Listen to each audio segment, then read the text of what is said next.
Kolkata trainee doctor హత్యాచార ఘటనలో సంజయ్ రాయ్ని దోషిగా తేల్చింది Sealdah court. CBI ఇచ్చిన నివేదిక ఆధారంగా సంజయ్ రాయ్ని దోషిగా తేల్చిన కోర్టు కాసేపట్లో తీర్పును వెలువరించనుంది. అప్పటి వరకు సంజయ్కి జ్యుడిషియల్ కస్టడీ విధించింది. భారతీయ న్యాయ సంహితలో 64, 66, 103/1 సెక్షన్స్ కింద దోషి సంజయ్ రాయ్కు కోర్టు శిక్ష ఖరారు చేయనుంది.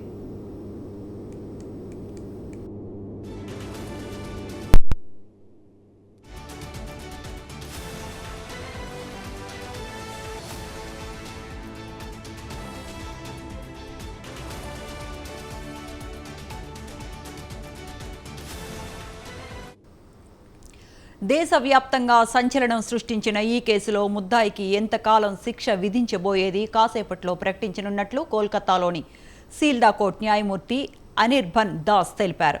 31 ఏళ్ల ట్రైనీ వైద్యురాలి మృతదేహాన్ని గతేడాది ఆగస్టు 10న హాస్పిటల్ సమావేశ గదిలో గుర్తించారు. ఘటన జరిగిన 162 రోజుల తర్వాత ఈ కేసులో తీర్పు వచ్చింది. గోప్యంగా సాగిన విచారణలో ఇరుపక్షాల వాదనలు ఈ నెల 9న పూర్తయ్యాయి. వైద్యురాలిపై సంజయ్ రాయ్ అత్యాచారానికి పాల్పడి ఆ తరువాత గొంతు నులిమి హత్య చేసినట్లు సిబిఐ రుజువు చేయగలిగిందని న్యాయమూర్తి పేర్కొన్నారు. ఫిర్యాదులో మృతురాలి తండ్రి లేవనెత్తిన కొన్ని ప్రశ్నలకు 160 పేజీల తీర్పులో సమాధానం లభించనుందని చెప్పారు. పోలీసులు, హాస్పిటల్ వర్గాలు పాల్పడిన కొన్ని చర్యలని తాము తప్పుబడుతున్నట్లు తెలిపారు.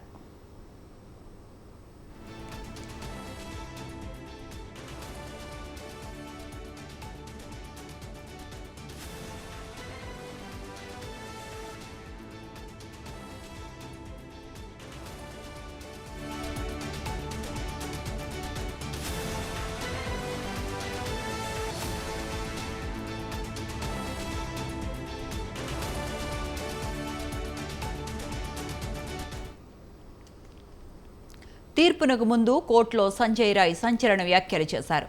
తనకు మాట్లాడే అవకాశం ఇవ్వలేదని తెలిపారు. నేరం చేసినట్లు ఒప్పుకోవాలని ఒత్తిడి చేశారని తెలిపారు.